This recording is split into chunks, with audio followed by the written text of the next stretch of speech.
The truth is that we live in an abundant universe. Now, the rub is that sometimes you have an abundance of scarcity thinking. You have an abundance of lack thinking. You have an abundance of doubt, of worry, of fear, of not thinking that you have enough, of not thinking that you can get by, not thinking that you can have an amazing, delightful life.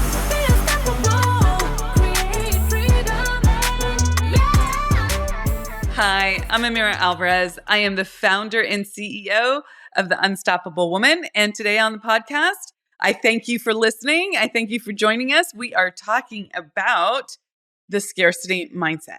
So let's dive in. What is the scarcity mindset? Let's start with this. Have you ever had doubt, worry, or fear? Have you ever wondered if you'll have enough of something?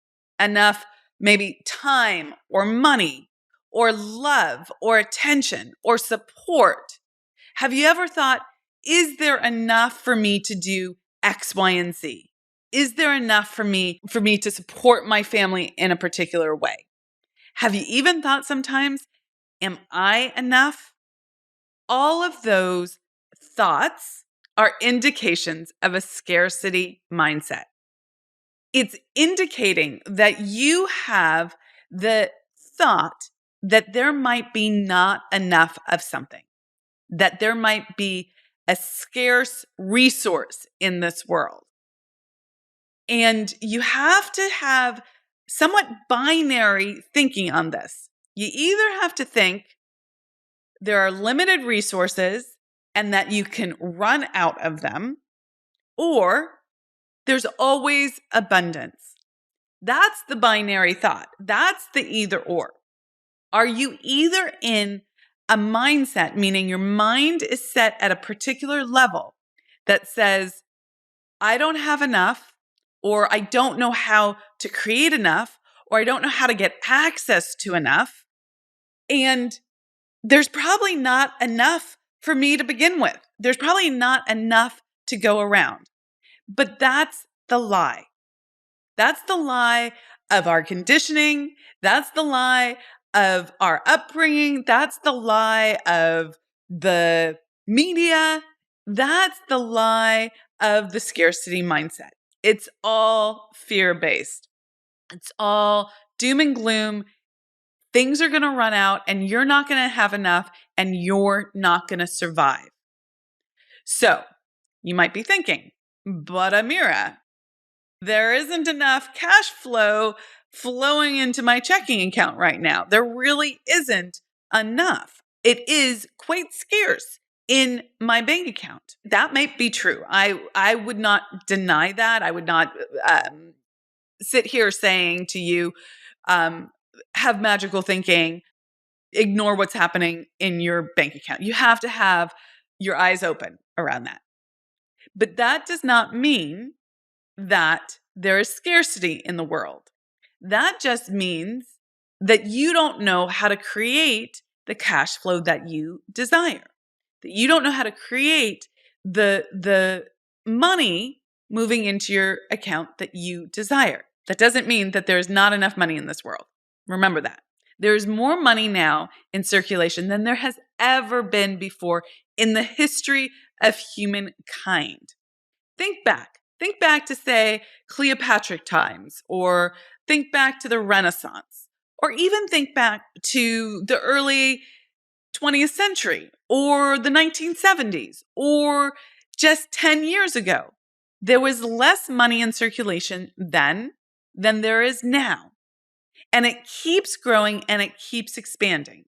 There is abundance. There is more money all the time.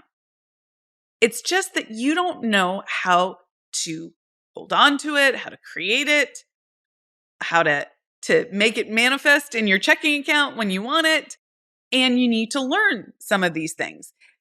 Now, the rub is that if you have a mindset, meaning your mind is set at a particular level, a particular way of thinking, a particular frequency, you will continue to create the results that you've always created. So scarcity mindset equals scarcity results. And that might be like a little woo-woo, but think about it. How you think influences what you do. It influences what decisions you make, how you move forward, what you let into your worldview, into your scope of awareness, and what is just blocked out of it. People who have an abundance mindset actually see opportunities everywhere, and they act on them. And they know how to move money if that's the resource that you're thinking about. But oftentimes people have scarcity mindset about other resources. Like I mentioned earlier, sometimes it's around time. Have you ever thought, I'm so behind, I don't have enough time, I'm running out of time, I'm never going to get there on time. How am I going to do everything in my business? I am so overwhelmed. That is so based in scarcity. I'm not saying that right now you are not overwhelmed by all the things you need to get done. I'm not going to argue with you about that. However, everyone has the same 24 hours in the day. Everyone who's a human here on this planet. The sun goes up, the sun goes down, right? Same 24 hours. No one miraculously gets an extra 3 days in the middle of the week. However, some people approach time differently and they don't have a scarcity mindset. They're not constantly thinking that they're going to run out of time. Instead, they are people who create time. Now, how do you do that? How do you do that? Well, I've talked a lot about that on this podcast, and I love to teach my clients that. And I'm going to give you a few little tips right now. One, you take the attitude that you create time.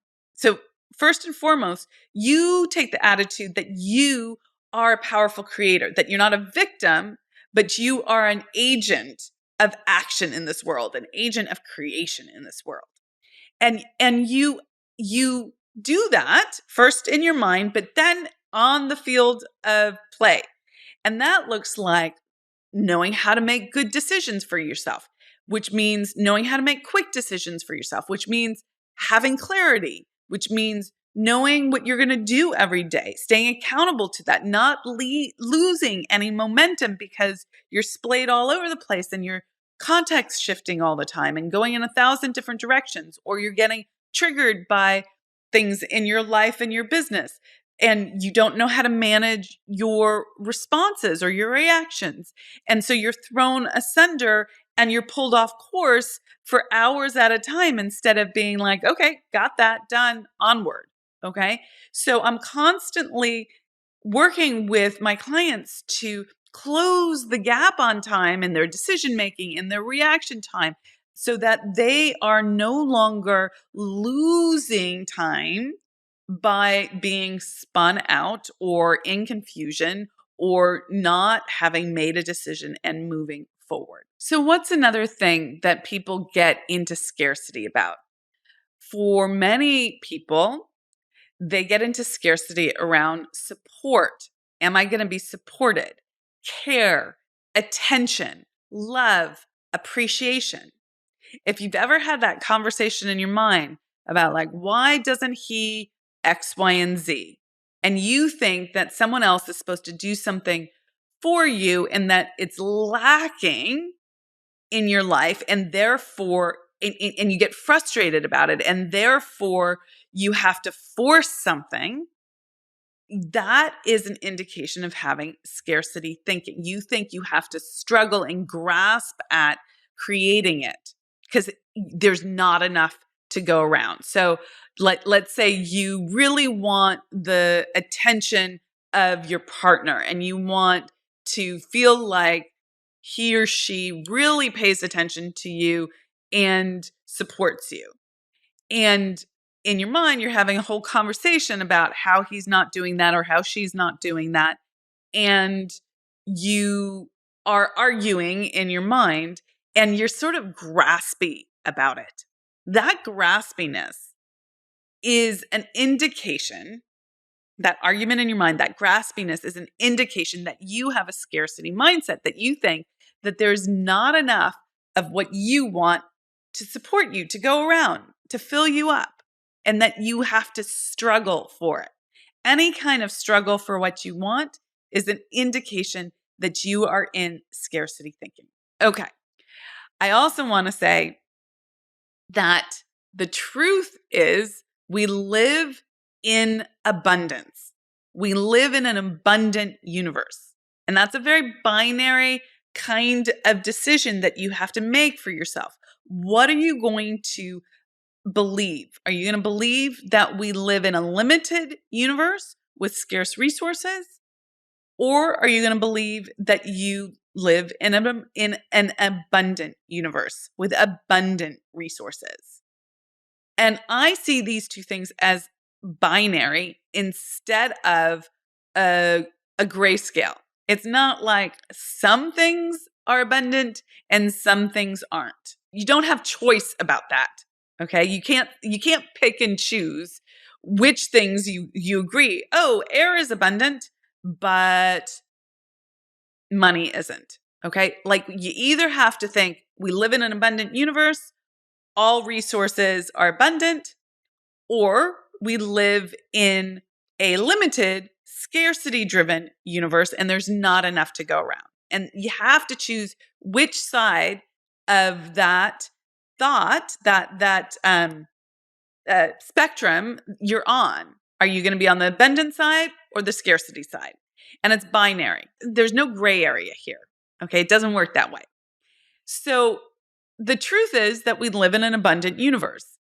Now, the rub is that sometimes you have an abundance of scarcity thinking.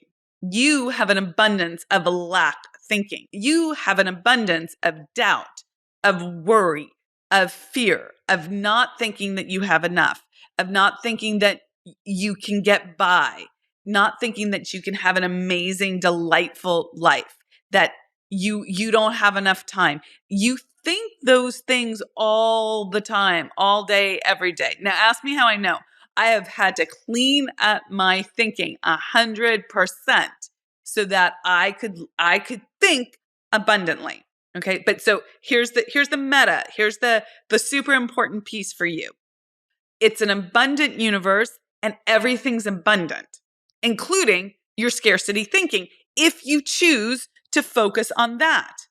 Okay? If you choose to focus on what's scarce, you will have an abundance of scarcity thinking and abundance of the result of scarcity as well. So instead of consistently and abundantly thinking, I don't have enough money, or I'm not going to be able to make payroll, or he's not paying enough attention to me, instead of having an abundance of those thoughts, you have to change your thinking. Okay? So that those thoughts diminish and go away, and that they are replaced with thoughts that actually lead you to the actions that create more of what you desire, not more of what you don't want. Okay? So what's the secret to escaping this scarcity mindset for good? What do you have to do? How do you actually escape the scarcity mindset? So it has everything to do with changing and raising your level of awareness. Now, levels of awareness is a concept that I teach at our summits, and it's a very important concept because it helps you understand the trajectory of growth, but also how to actually create what you want. Because everything you want that you don't have right now is at a different level of awareness than where you are right now. Otherwise, you would have it already. Okay? So levels of awareness are super, super important. So in order to change your scarcity thinking, you need to, we're going to do this for one thing. Okay? Don't pick all the things because it's going to be overwhelming and then it won't change for anything. Okay? So just pick one thing. Say money or time, or maybe it could be love or appreciation or support. What's the thing that really has you in scarcity? Pick that thing. Okay, that would be a good one. And you're going to give your subconscious mind a directive to show you, bring to your awareness, raise your level of awareness, bring to your awareness every time you think a scarcity thought about that topic.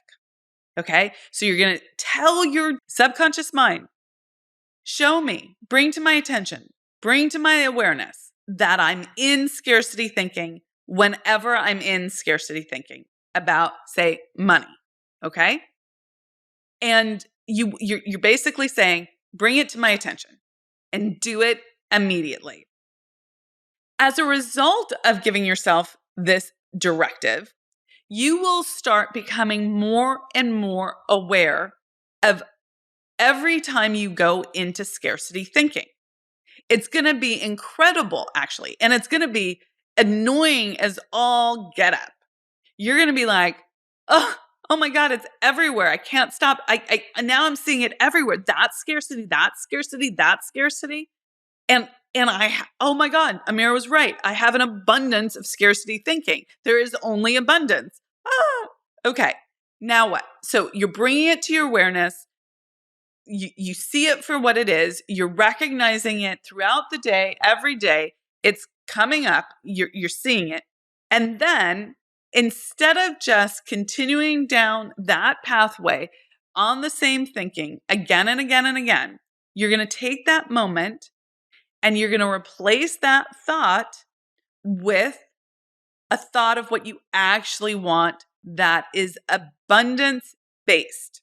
Okay. So abundance for what you actually do desire. Now, most people have a really hard time identifying clearly what they actually want. Now, it's fine to start off with I don't want to not have enough money. I don't want to not be able to pay my credit card bills. I don't want to feel the pressure of debt. I don't want to be constrained by not having enough money. Most people push away from resist what they don't want, but really in doing so, you are energizing what you don't want. Instead, I am going to encourage you to identify what you do want. It might be the opposite of what you don't want. So if it's a lack of cash flow, you might want an extremely big, large amount of cash flow. Okay. I would like boatloads of money, right? Maybe that's what you want. You're going to want to identify and clarify what it is that you actually want. And when your subconscious mind brings it to your attention that you're in scarcity thinking about something, you're going to say, thank you for showing me that. You're not going to be pissy. You're not going to be resistant to it. You're going to say, thank you for showing me that. Oh, I love that you showed me that. Thank you for showing me that. What the truth is that I desire X. I desire easy cash flow. I am willing, ready, and able to have immense cash flow right now. You're going to replace that thought in the moment with the truth. So you're going to thank your subconscious mind and you're going to be grateful for the awareness. And then you're going to replace it with the truth. The truth is that I have plenty of money. The truth is I have access to plenty of money. The truth is I know how to create all the money that I want. Now, in the beginning, some of these statements might feel like just a little bit of an untruth. You're going to be like, well, actually, Amira, I don't know how to create all the money that I want. And that's fine. You're still going to replace that thought with the idea of what you do desire. There's no law that says I have to only think about my past experience. There's no law. There's no law that says it's wrong to think about what you do desire, even if you've never had that yet. Okay? And what ends up happening is that the more you think about what you do desire, the more you're motivated, engaged, inspired to move in that direction. You start seeing the answers to getting you there. And if you act on them, you close the gap on time and achieve your goals faster than you ever thought possible. Now, if you're having a hard time really claiming your desire, Like it's feeling like oil and water. You're going into confusion. You're fogging out. You can't really, you're like, I don't know what I do want. I can't articulate it. I'm not clear, right? It's that fog of confusion coming in. There are a few things for you to do here. One, you could go back to the beginning of this podcast. We have like hundreds of episodes. And if you listen from the very beginning, you will start changing your mindset. You'll start changing your perspective, and you will start opening up and changing and being someone who can actually start claiming what they want. Another thing that you can do is you can come to our Income Breakthrough Summit, where we really go deep in identifying and clearing money beliefs, the things that hold you back and keep you in scarcity around money. So that's an option for you as well. You have to really understand the laws, and we are doing an upcoming series on the podcast on the universal laws of success. So please come back, listen to that. There's going to be quite a number of episodes in that series, and it will be well worth it to pay attention to those. And then if you're like someone who wants to immerse yourself, the summit is the way to go, because it's 3 days of intense teaching and training. So you have to commit both your time and your money, even though you currently might think that those are scarce resources. You have to commit your time and your money to learning how to change your thinking, change your mindset, understanding the laws of the universe, understanding how this works. Sometimes it's just time. It's just listening to the podcast, listening again and again and again, and going, wait, that didn't make sense to me. What did she say? I need to hear that again. And immersing yourself in a new way of thinking. Sometimes it means coming to the summit or becoming a client or whatever that next thing is that might have varying degrees of investments in terms of time and money. And you have to face those scarce mindset thoughts and act from the place that you want to be, not from the place that you are now. That's one of the success keys that if you implement will be like amazing for you. I want you to pause the recording and go back and listen to that. Make decisions from the place you want to be, not from the place you are now. If you do that, it instantly up-levels you. Now, you have to consistently take action from that place of decision. But if you do that, if you are someone who's like, yes, I want to be at that level, not this level, and you make decisions from there, you instantly change your mindset and your ability to act in this world. Okay, with that, I'm Amira Alvarez. Thank you so much for listening. And I will see you here again for another podcast very soon. Mwah! Take care. Bye.